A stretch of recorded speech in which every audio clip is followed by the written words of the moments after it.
Muy buenas a todos, bienvenidos, ¿cómo estáis? Estoy aquí tan tranquilo y digo, vamos a estar con los panas, con los amigos, viendo a Iván Gatón. Amigos, el mejor podcast del día, del momento, aquí junto a mí. Ahora calladitos, ir a por palomitas, ir a por un refresquito. Ponte cómodo que le damos al play. Amigos, tercera parte de este podcast. Let's go. El jugador de Fyodor Mikhailovich Dostoyevsky en Sabana Grande de Boyá con una humeadora, porque me lo prestaron con fecha de entrega. Porque también eso era otra cosa. Antes no había tantos libros, ahora el que no estudia porque no quiere. Totalmente. Ahora tenemos el internet que facilita. Ahora internet, o sea, coges un celular, que el mío me va últimamente, va mal, o sea, no sé si el celular o la batería, que de repente empiezas a dar al botón y no va, empieza a volverse loco, empieza, digo, lo limpio y es como si alguien estuviera dando un botón y se vuelve loco y digo, este móvil, mi móvil, mi celular, como llaméis vosotros, llevo con él 7, 8 años por ahí, 7 o más años, 8 yo creo, ¿Cuánto llevéis con vuestro celular? Ponedme en el comentario. O sea, eso de que no, yo cambio celular cada 2 años, 3 años, digo, pero es rico, ¿no? Tú eres tonto, rico. A mí me duran, pero vamos, me puede durar un móvil tranquilamente 10 años. Esto, vamos, yo de momento no me voy a comprar ninguno. Pero vamos, no pasaría nada porque llevo con él, repito, tranquilamente 8 años. 8 años tranquilamente. Y me costó, os pongo en dólares. En dólares unos menos de $300. Menos. O sea, no está mal. Bueno, no sé cuánto vale ahí en la República Dominicana, pero vamos, no es caro. Facilita mucho. Vamos a ver. Profesor, en el 2023 le entregan la medalla de Enriquillo. ¿Qué significa para usted Enriquillo en la historia dominicana como... Enriquillo, iba a decir protestó, se revolvió contra las injusticias de los primeros españoles. Está como el primer símbolo de resistencia dominicana? Yo creo que Enriquillo sobrepasa ese elemento porque cuando comienza ese proceso histórico que se llama la modernidad, Enriquillo es el que obliga al rey Carlos I de España y V del Sacro Imperio Romano Germánico a firmar un acuerdo, que es el primer acuerdo internacional de la modernidad. El primero fue el acuerdo de Kadesh, que fue un acuerdo entre los hititas y los egipcios. Y en mi caso, el parque de mi pueblo lleva el nombre de Enriquillo, pero no en español, sino en taíno, Guarocuya. Y aparte de eso, mi abuelo materno, su nombre era Pablo Rosa Boyá. En Boyá, el cacicazgo de Boyá es el acuerdo que se hace con Enriquillo, con Francisco Barrio Nuevo, para que él se quede en Boyá. Y en Boyá es donde, así los documentos escritos lo atestiguan, estuvo la última comunidad taína de la República Dominicana. Entonces luego, cuando la Comisión de Efemérides Patria tiene esa gentileza para con nosotros, digo yo, pero mira, mi imaginario, porque ¿qué se hacía en los campos los domingos? Ir a dar vuelta en el parque. Sí. Ese era el entretenimiento. Uno iba y daba vuelta en el parque, se veía, pero eso era los domingos y había un horario para ir. ¿Y cuál era el parque? El Parque Guarocuya, Enriquillo.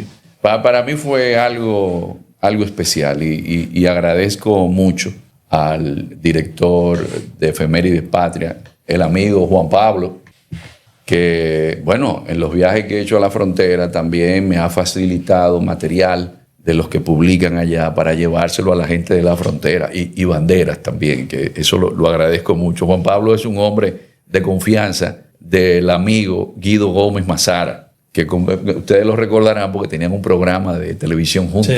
Sí. Pero para mí fue un privilegio, la verdad que tengo que reconocerlo, porque también en mi pueblo hicieron un grupo de teatro y había que hacer una representación y yo me recuerdo con una pluma puesta aquí arriba, que yo no sé quién fue que le dijo al que estaba preparando eso, que los taínos no usaban pluma. Y a mí me pusieron una pluma para que hiciera las veces de Caunabo. Qué fuerte.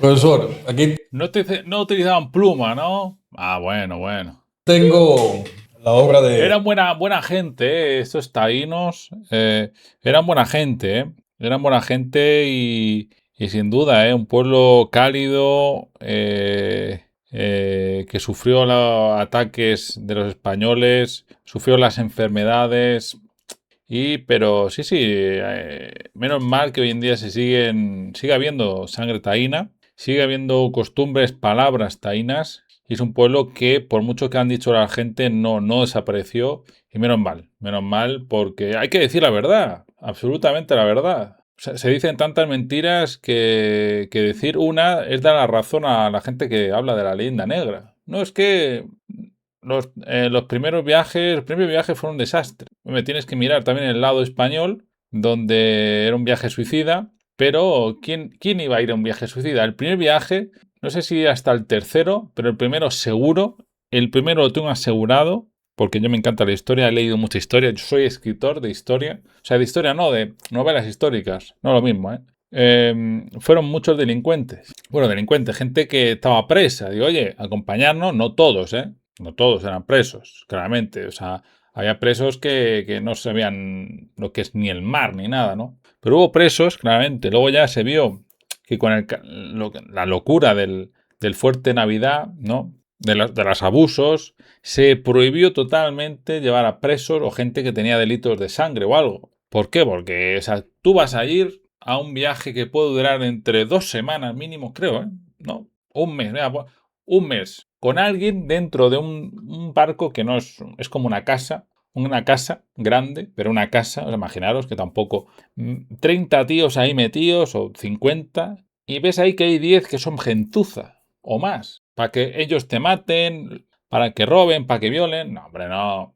Entonces claramente se prohibió, ¿eh? Lo que es que claro, es que todo el mundo empieza a mentir, pero sí, los taínos, ¿no? Un pueblo, lo primero que aquí yo me acuerdo ese pueblo, que es de lo poco, aquí en España enseña muy poco, de que era un pueblo muy cálido, muy cariñoso, toda comida, toma no sé qué, intercambiaron pues lo que han hecho no solo los taínos, todos los pueblos, que es intercambiar sus princesas, sus mujeres para unir, porque los hijos de esos matrimonios van a ser pues el mismo, un pueblo unido, qué mejor, ¿no? Pero no lo han hecho solo en América, lo han hecho todas las civilizaciones, todas, para unir lazos, todas, entre reinos, entre imperios, que no quiero guerra, pues un matrimonio, todas.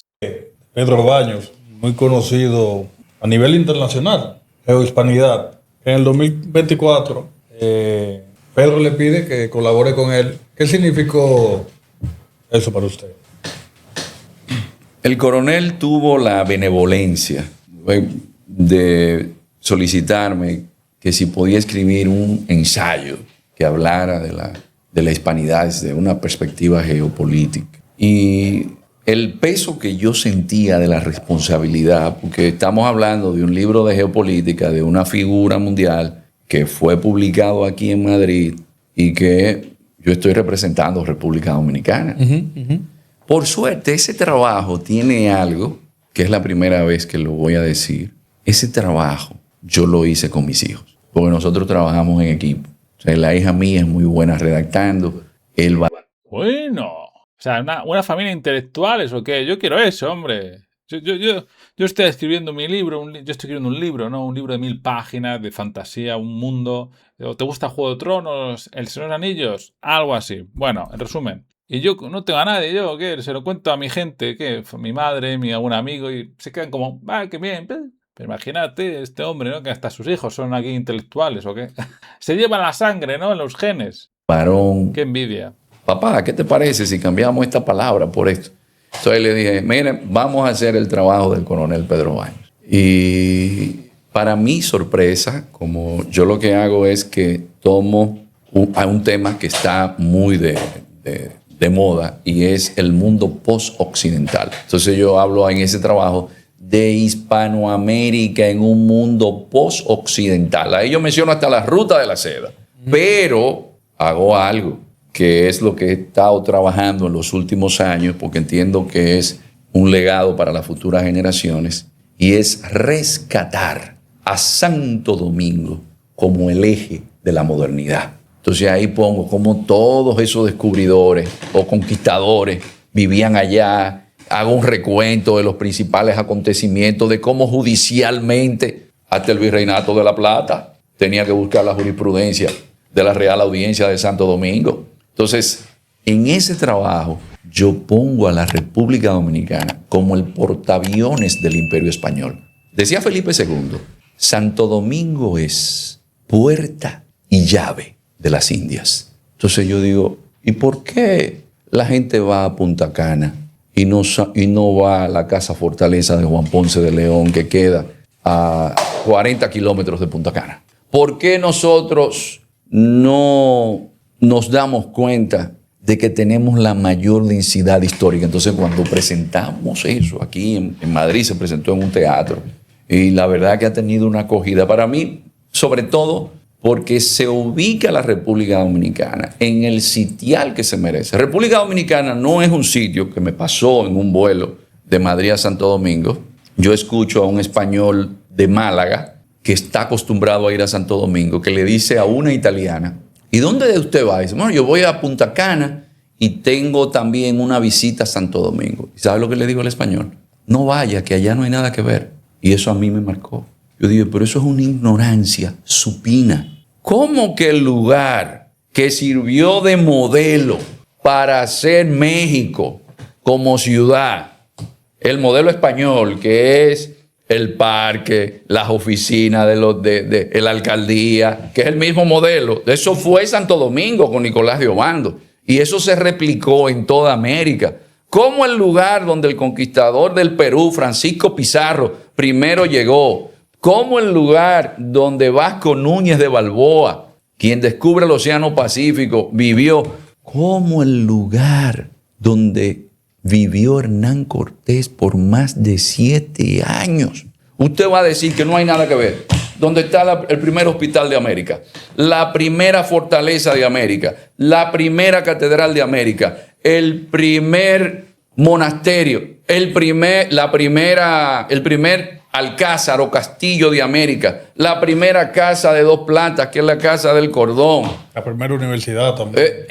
La primera bula papal para una universidad, 28 de octubre de 1538, que después fue la de San Marcos en Lima en 1551, después la de México en el 53. Usted me va a decir que donde está esa densidad histórica, el único lugar donde Colón tuvo una casa. No, pero que la figura de Colón, no. Aunque Colón no haya sido buena persona, llevó a cabo una empresa que cambió el mundo para siempre. Si hay una figura conocida en el mundo, porque es que América nadie la conocía. Claro. Colón se equivocó, pero fue la equivocación más grande de la historia de la humanidad. Ese acontecimiento es el acontecimiento más grande de la historia de la humanidad después del nacimiento de Jesús. ¿Y dónde se desarrolla? En Santo Domingo. Entonces, ¿nosotros somos solamente playa? No. En Madrid hay una estación de metro que se llama Tirso de Molina. Y yo le pregunto a los dominicanos, ¿y ustedes sabían, y a los españoles, que la obra emblemática de Tirso de Molina, que es el Don Juan Tenorio, que de ahí viene la figura del Playboy, está basada en los 2 años que él vivió en Santo Domingo como profesor de teología, en lo que hizo el nieto de Colón, que era un tigre, que llegó a ser bígamo en aquella época. Y de ahí él, pero viviendo en Santo Domingo, Tirso de Molina saca esta novela que después otros han seguido ampliando y proyectando ese trabajo. Pero algo fundamental, el mundo hoy se habla de derechos humanos. Si el sermón de Adviento que Fray Pedro de Córdoba con Fray Antón de Montesinos diseñan y lo lee Fray Antón de Montesinos, sin ese sermón no estuviéramos hablando de derechos humanos. La base de los derechos humanos empezó ahí. Entonces usted me va a decir, en la República Dominicana empezaron los derechos humanos que hoy tanto se hablan y que se incumplen mucho, pero ahí empezaron. que donde ocurrió ese acontecimiento no hay nada que ver. Lo grande es que nosotros no conozcamos la ciudad colonial, el dominicano.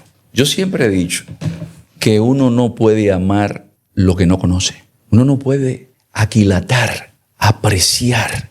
Por eso cuando yo hablo de República Dominicana, yo digo, señores, en este accidente milagroso que es el uno poder existir como ser humano, yo me siento privilegiado de haber nacido en un territorio que tiene la historia más antigua e ininterrumpida del Nuevo Mundo.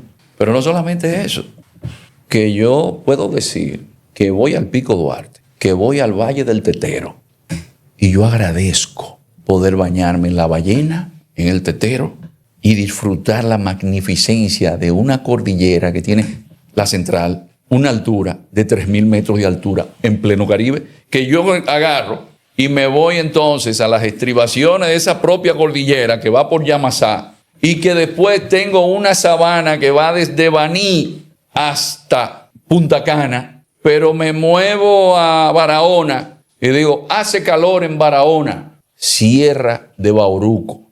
Y digo, no, yo me voy para Polo. Y Polo, que me queda ahí justo al lado de Cabral, la temperatura es de 14 o 15 grados. Pero me voy a Jimaní, y en Jimaní yo digo, wow, el calor que hace en Jimaní es fuerte. Me voy a un clima tipo más que Constanza y subo a Sabana Real, que queda ahí en Jimaní, Sierra de Neiva.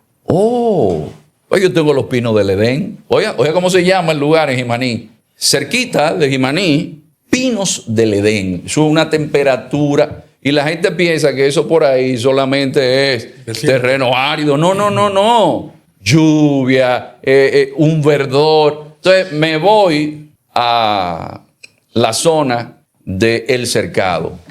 El Cercado es un lugar maravilloso en la sierra. ¿Qué puedo decir más, amigos? ¿Qué puedo decir más? Vaya donde vayas, calor, incluso frío no, pero a gusto, 14 grados. ¿Quién los cogiera todos los días? Esa temperatura es perfecta. Hace frío, te pones una chaquetilla. Bueno, ¿qué quieres calor? Pues te vas nada, ahí al lado unos kilómetros. ¿Quieres mucho calor? A otros tanto. ¿Quieres playa? ¿Quieres montaña? Lo que quieras, amigo. Estás en el centro. Estás en la punta del gran iceberg que iba a ser la conquista de América. Increíble, increíble. Si fuéramos anglosajones, hubieran hecho millones de películas. Millones. Pero no, amigos, aquí no hay dinero. El dinero está con los gringos, ¿no? Los yanquis. Pero bueno, amigos, sabemos y vamos sabiendo la verdad. La República Dominicana fue clave. Si queréis más partes, reventad a like y encima en comentarios. Siguiente parte. Y yo, a vuestras órdenes.